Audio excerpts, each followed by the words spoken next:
In the historic halls of Congress, a bold and ambitious plan is quietly taking shape, one that could alter the balance of power in the Indo-Pacific region. Lawmakers and defense officials are deep in discussion, weighing the potential impact of a new initiative that reaches far beyond American shores. At the heart of this proposal is the transfer of decommissioned U.S. warships to key allies, most notably the Philippines. These vessels, once the pride of the U.S. Navy, are now poised to serve a new purpose, strengthening the maritime defenses of a vital partner in Southeast Asia. But this move is about more than just military hardware. It's a powerful statement of enduring commitment, signaling that the U.S. stands shoulder to shoulder with its allies. By empowering partners to defend their own waters, Washington aims to promote regional stability and deter aggression. For the Philippines, a nation of over 7,000 islands, these ships could usher in a new era of maritime security. Enhanced naval capabilities would help safeguard its vast coastline, protect its fishermen, and assert its sovereignty in contested waters. The timing is critical. With tensions rising in the South China Sea and disputes over territory intensifying, the arrival of these warships would be both timely and strategic, sending a clear message to rivals and allies alike.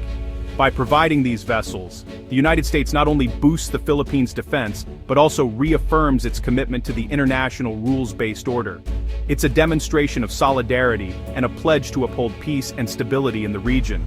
Though these ships are retired from American service, they remain formidable assets. With proper upgrades and training, they can be rapidly integrated into the Philippine Navy, providing a significant boost in capability, much faster than building new ships from scratch. This initiative builds on a long history of U.S.-Philippine partnership, adapting it to meet the complex security challenges of the 21st century. Joint exercises and shared missions will only deepen as these ships join the Philippine fleet. As Washington debates the proposal, the world is watching closely. The decision made here could reinforce alliances, reshape the security landscape of the Indo-Pacific, and set the tone for future cooperation in a rapidly changing world. The driving force behind this initiative is the rapid and unprecedented growth of China's naval power, which has become a central concern for military planners around the world. Over the past decade, China's explosive naval expansion has transformed the balance of power at sea, with shipyards working around the clock to launch new vessels at a pace unmatched by any other nation. The People's Liberation Army Navy now boasts the world's largest fleet, with over 370 warships and submarines projected to reach 435 by 2030. This remarkable growth has been fueled by massive investments in shipbuilding and technology, allowing China to rapidly modernize its maritime forces. China's new carriers, destroyers, and submarines are equipped with advanced weapons, sensors, and electronic warfare systems, enabling them to project power far from their own shores and operate in distant waters with increasing confidence. These capabilities fuel so-called gray zone tactics, coercion, and intimidation that fall short of open conflict, especially in the contested waters of the South China Sea, where China seeks to assert its territorial claims and challenge the presence of other nations.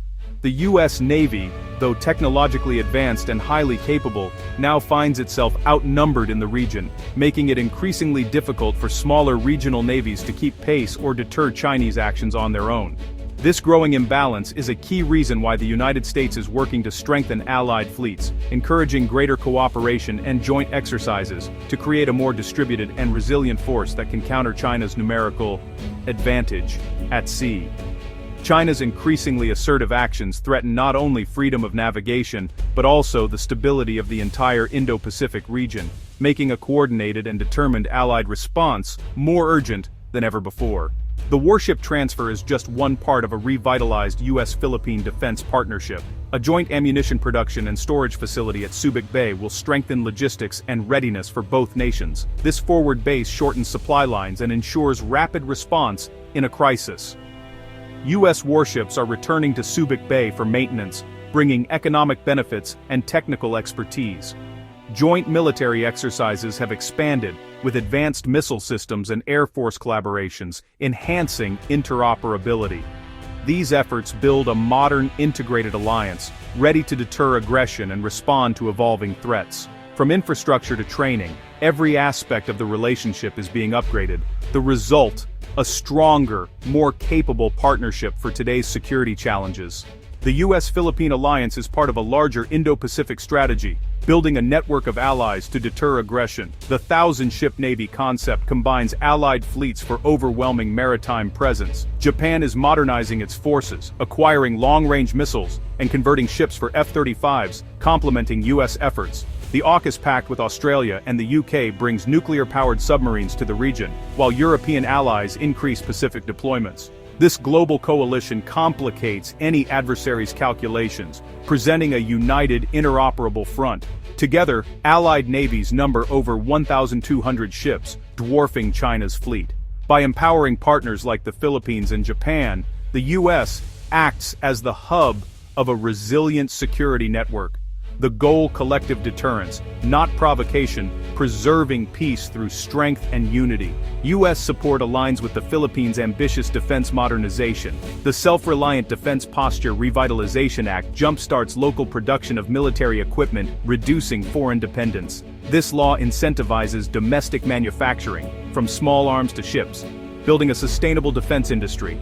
The Philippines' Horizon program now prioritizes external defense, acquiring jets, patrol aircraft, warships, and missile systems. Recent purchases from South Korea and India show a commitment to layered, diversified defense.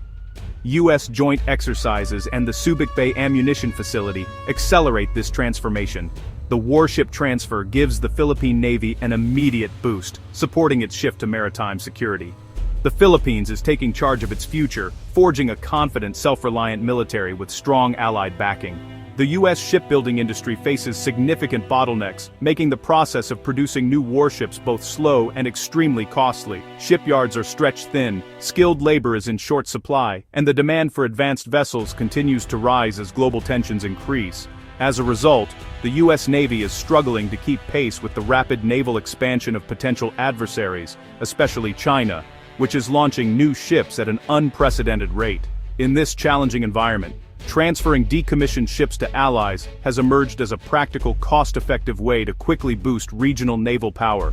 Instead of letting these ships sit idle or be scrapped, the U.S. can put them to good use, strengthening partnerships and enhancing collective security. This approach allows allies to rapidly expand their fleets without the long wait times and high costs of new construction.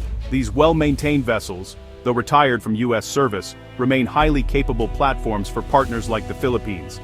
They are equipped with proven technology, robust hulls, and reliable systems, making them valuable assets for nations seeking to modernize their navies.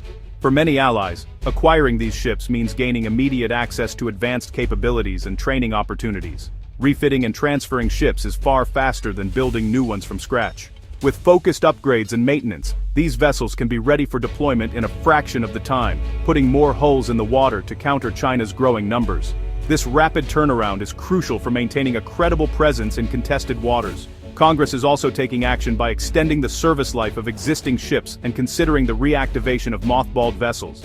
By investing in upgrades and maintenance, the Navy can squeeze more years of service from older platforms, maximizing the value of past investments and keeping the fleet strong. This multi-pronged approach lets the U.S. focus its resources on building next-generation platforms, such as advanced destroyers and submarines, while trusted allies take on more responsibility for regional patrols and day-to-day maritime security. The result is a more balanced and resilient force posture across the Indo-Pacific. It's a logical division of labor. The U.S. provides high-end deterrence with its most advanced ships and weapons, while allies maintain a steady daily presence, conducting patrols and responding to local challenges. This teamwork strengthens alliances and deters aggression. In the face of complex security challenges, this strategy stands out as a smart, pragmatic solution, one that leverages existing resources, deepens partnerships, and ensures a stronger, more united front at sea.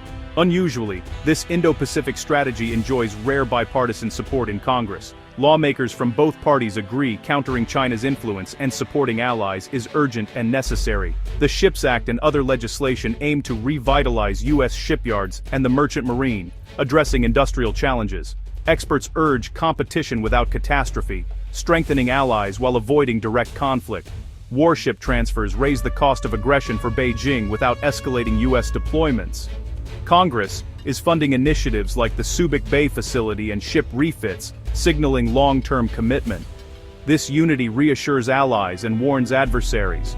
U.S. resolve is strong and enduring. Bipartisan backing is the engine driving this new era of defense cooperation. The U.S. plan to provide warships to the Philippines is a strategic move in the Indo-Pacific chess game. It responds directly to China's naval buildup and assertive actions. Strengthening the Philippine Navy aims to deter conflict, not provoke it, ensuring a stable, lawful, maritime environment. Next steps: congressional approval, ship refits, and deepening U.S.-Philippine military collaboration. For the Philippines, this means better patrols, protection of fishermen, and a leap toward self-reliant defense. For the U.S., it's a smart use of resources and a reaffirmation of alliance power. Together with partners like Japan and Australia, this coalition preserves peace and deters aggression. The course is set: a more stable, secure Indo-Pacific, anchored by unity and shared resolve.